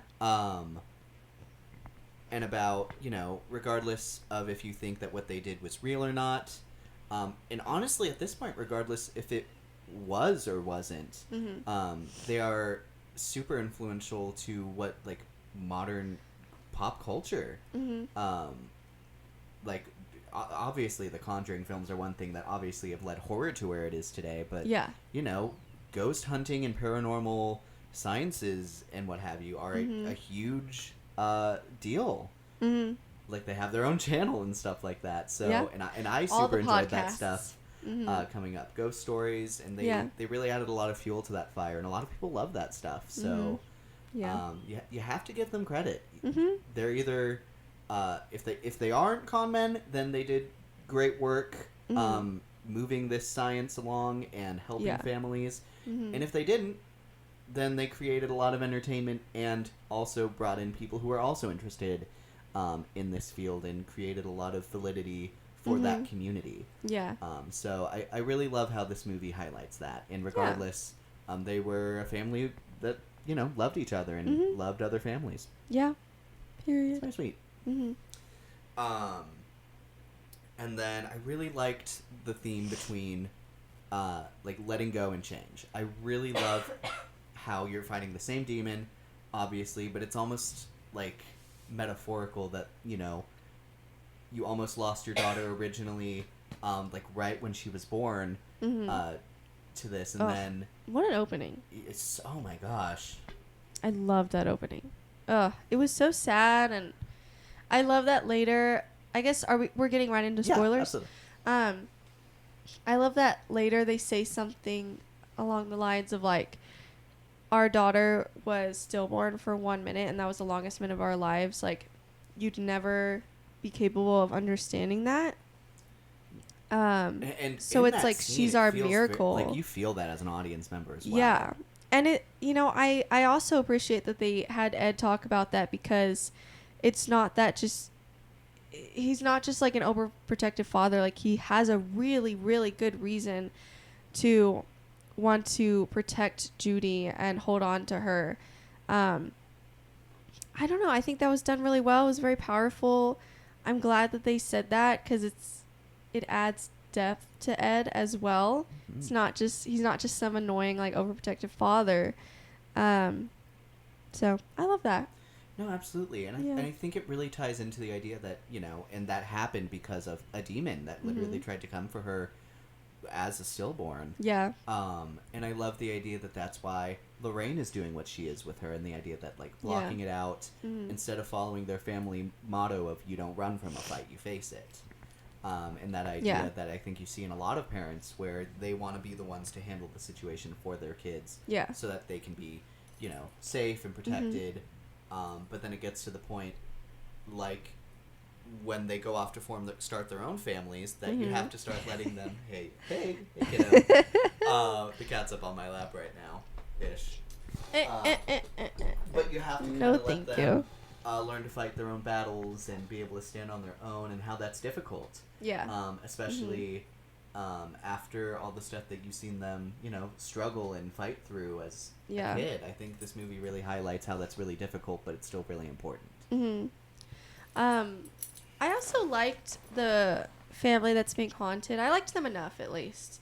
I don't know if I would say they were super standouts or anything, but If I had to pick a standout, it would be the mom.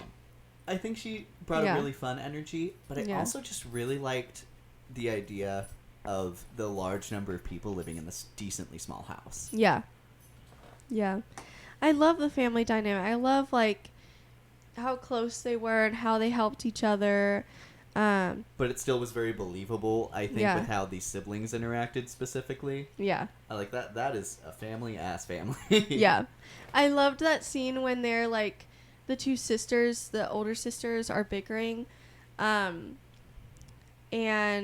I think one of them was saying that she was, like, scared or nervous about something, and the other one teased her, but then kind of, like, looked over. Circled back to it. Circled back and was like, but, like, tell me. Like, I love that. That's, like, so... Which I don't have siblings, but I feel like observing other siblings, that's so sibling-coded. I agree as someone who has siblings. Yeah. It's like, you know, I'll bug you, but at the end of the day, I do care for you. So, and I love that. I think they portrayed that really well. I next want to kind of get into Rating our ghosts. Okay.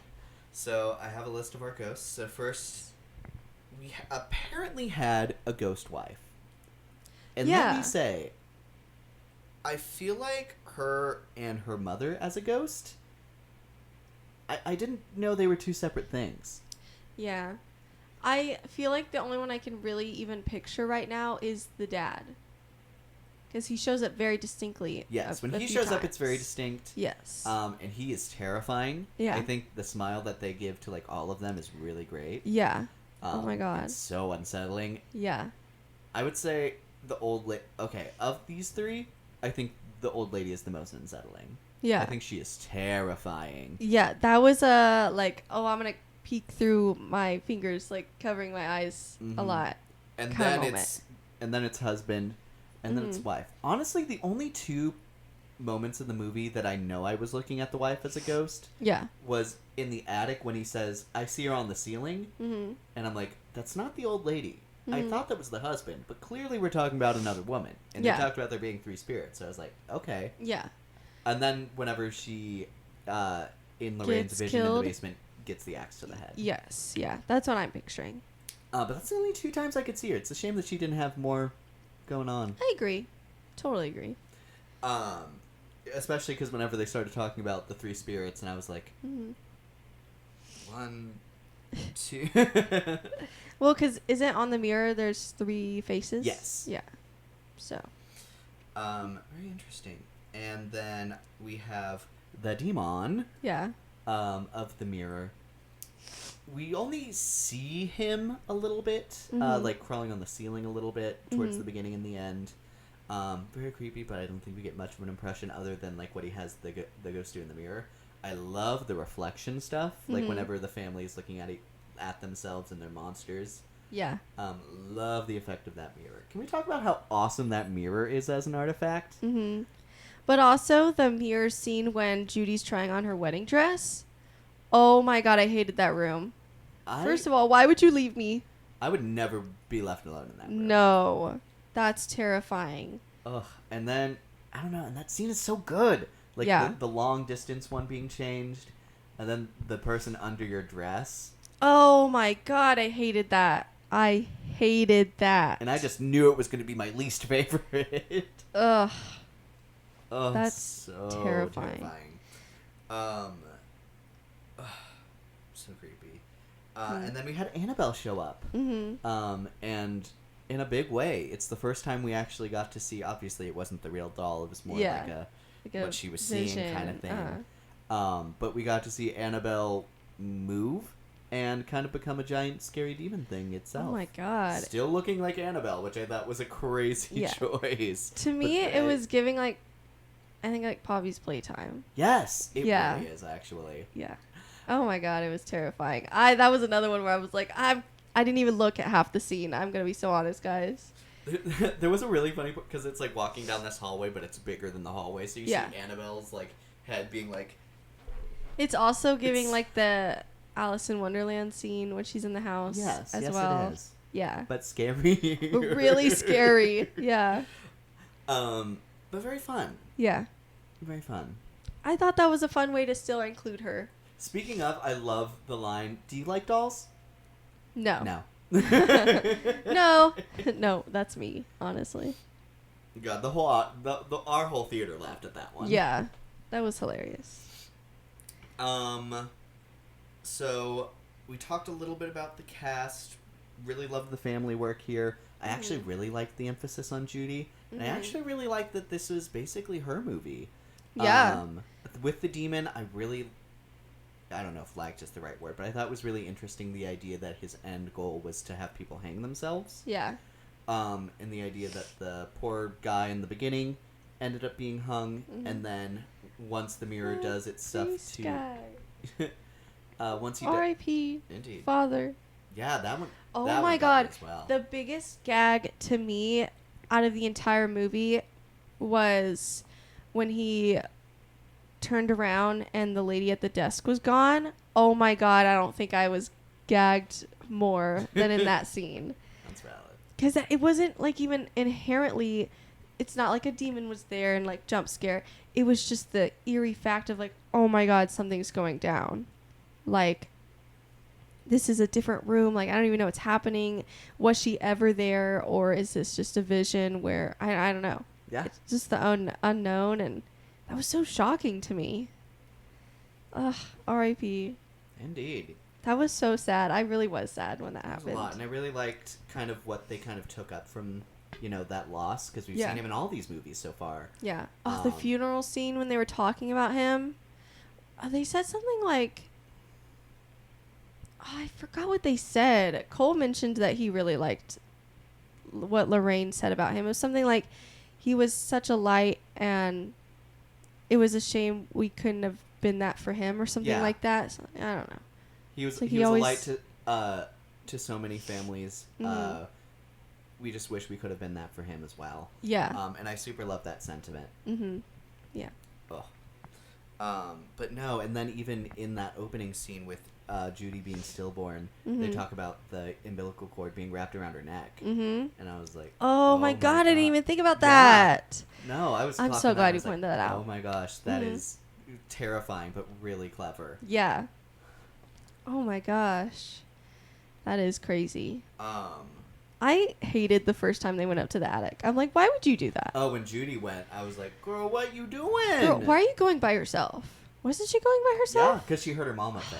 Oh my God. I'm like, girl, use And then your she brain. fell for that again when she went into the room with Annabelle, and I'm like, learn your lesson. That was really frustrating to watch.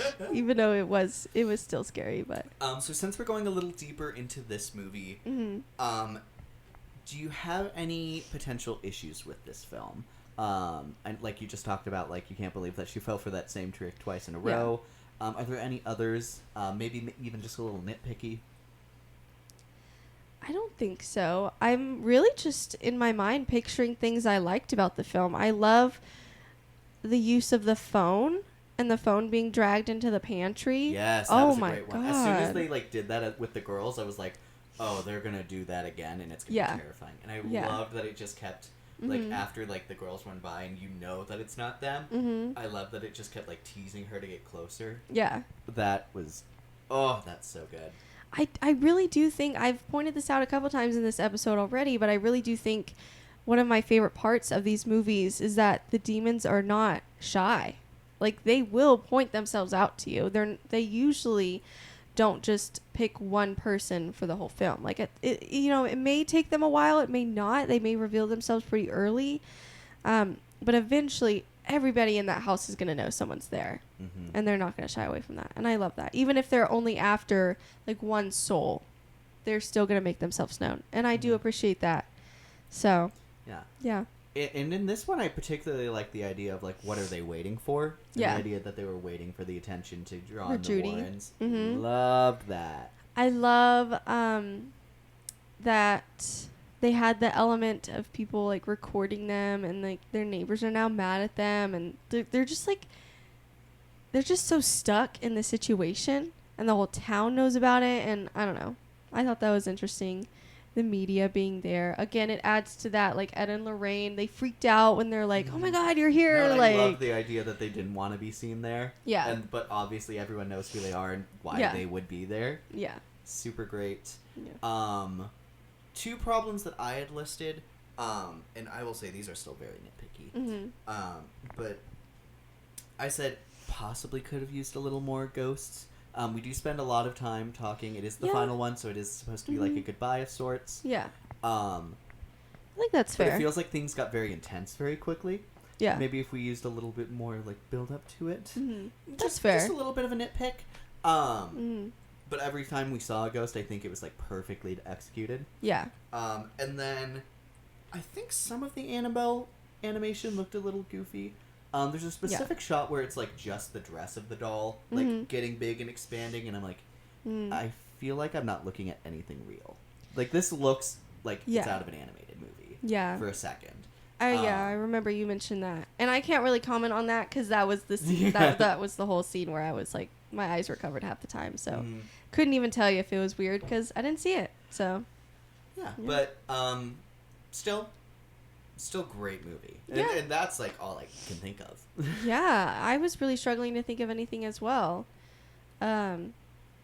I love the scene where, well, two things with the fiance.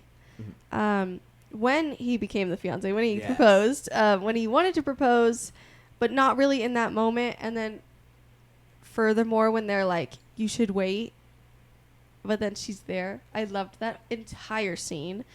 And I loved the scene where he talks to Ed about why this seems quick, that he's still super invested in Judy, and he just doesn't want to waste any time. It's not like a rash decision. It's like he had a wake-up call, and he took it. He wasn't going to waste it. Yeah. So I love that. I hated, but in like this is disgusting way, when the mirror was scraping against his leg. I was like, I can't. I'm like gritting my teeth right now. This hurts to look at. It was terrifying though, knowing how heavy that mirror was. Anytime it moved, anytime they were moving it, when the buckles were unbuckling, and they were like, don't touch it. When it was spinning so incredibly fast, I'm like, oh, that would hurt. That would kill somebody because of how heavy this mirror is. Yeah. If that flew out and hit somebody right now. And then when it just stopped, like, I think that was done super well. I think a mirror could have been boring, but it wasn't. They did a lot with it. They did a lot. Oh, it was like its own actor. Yeah. And you love that. Yeah. Oh. Totally agree. So, I feel like because it was the last movie, I was okay with them being almost like Avengers, where they were like, halt, like put your hand on the mirror. I thought it was maybe it was close to being too much, but I do feel like because it was the last film and never went that far for me, I felt like, this is their last one. They're gonna go out with a bang. And I think specifically in this regard, the reason it works is that it's not defeated until the two, who have been doing this their entire lifetimes are doing it. Yeah. And then the daughter that it's like cursed with. Yes. So it makes sense that it would have to be all of them. And they literally talk about throughout this movie that, whenever they the mother and daughter are working hand in hand, that's when, they're able to kind of connect and be on the same page as far as what's happening with their vision. Yeah. And then Ed is the one who's done exorcisms before, so I don't think it's anything super out of the ordinary when it requires all three to be involved to save the day. Yeah. I loved the scene when they throw out the mirror and it's getting crushed and the girl's coughing up that's glass. Terrifying. Yeah. But I also love that we, as viewers, assumed it was going to show up again. Because it always shows up again, and they point out in the film that you can't get rid of it that easily. It'll come back in some way, shape, or form. But we find that it comes back in the attic. I thought that was really interesting that it didn't pop up in the same place or the same room, to necessarily just have that, because I feel like that's been done before, even within this franchise. So I'm glad it showed up somewhere else. The doll scene, even though we see that in the trailer, I think it was still terrifying in the movie. Yeah, there's just a lot of scenes that I could point out that I really liked. So, yeah. Absolutely. Anyways. Oh, so good, so good. Anything else? I'm trying to think if there's anything else. I love the home. I think really the amount of people living in that home really add to, I think, the unique feel of this specific set. Yeah. My allergies are so bad. Anyways. Yeah, super great. Actually, I wanted to talk about the wedding scene. It faded to black, and I was scared we weren't going to see them actually get married. I'm so glad we did. Yes. Because speaking of their legacy, I love that they invited all the families that they helped. And you see all of the other families, you get to see some of the people who worked with them before. It was, I don't know, it's very touching, and adding to the legacy of the community that they built, both as themselves and then adding into the idea that they, moved on their knowledge to the next generation, and now we're where we are today.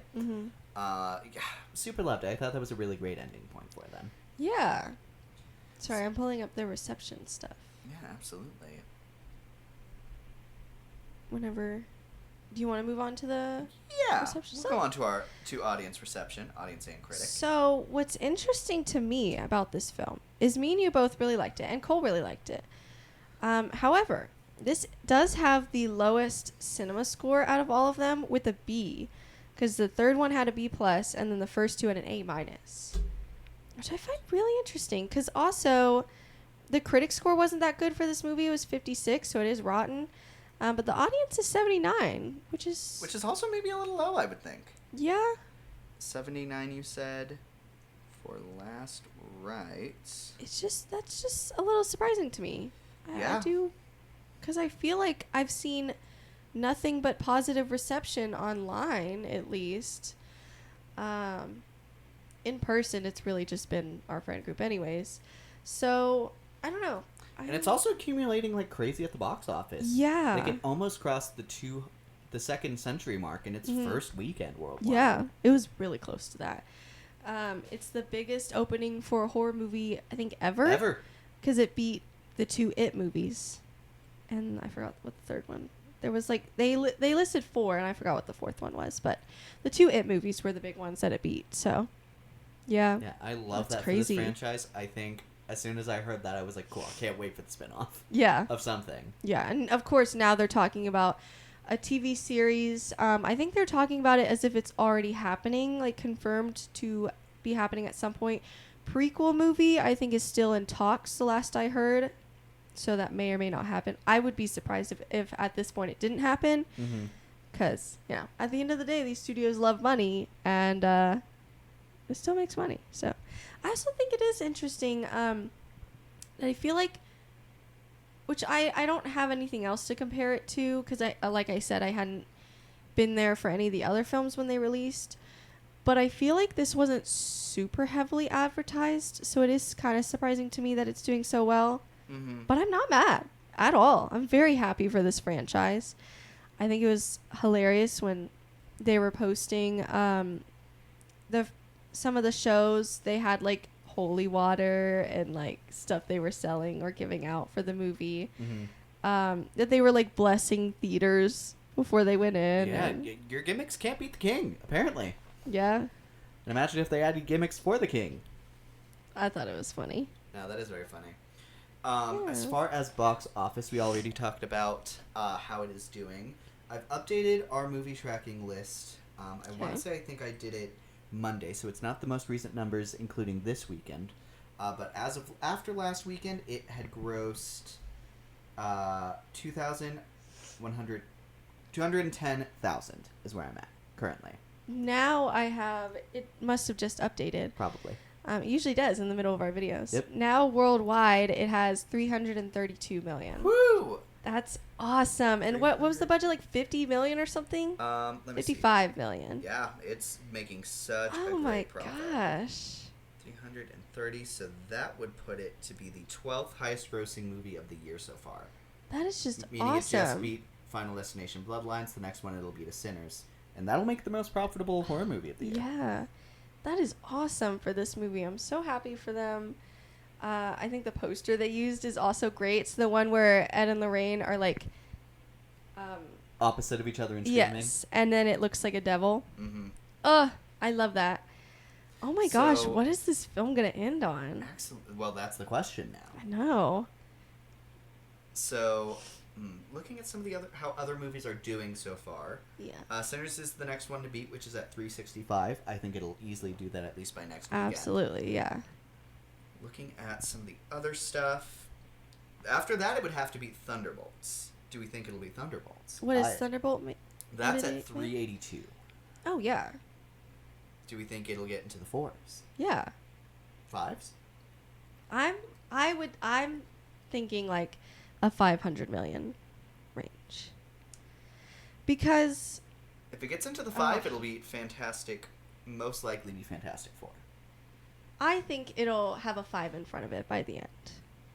That is my hope. That is my goal, I guess. I don't know. I'm going to say like a solid 500 million. Okay, I'm gonna go 515. Okay. Yeah. Yeah. That would be my hope for it. I can't imagine what would slow it down, honestly. Well, you know what might? Him coming out. Maybe, I don't know. I feel like we'll have to see what people think about it. I feel like if the reception is really good, it could. Yeah. That's always the thing, is like, yes, it has Jordan Peele's name attached to it, so I think people are going to see it. I have seen stuff from the press tour, so it definitely is out there with the marketing.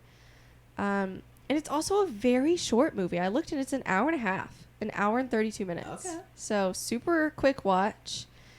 But like you and me said, like, well, I don't know if we're quite the audience for it, but I do think like sports are huge. Sports and horror both have very large demographics. Yeah, so I do think it's gonna easily find its audience, especially if it's even a decent movie. I think it has to land though, because the thing is, even though it is football, it definitely is talking about some of the toxic parts of yeah.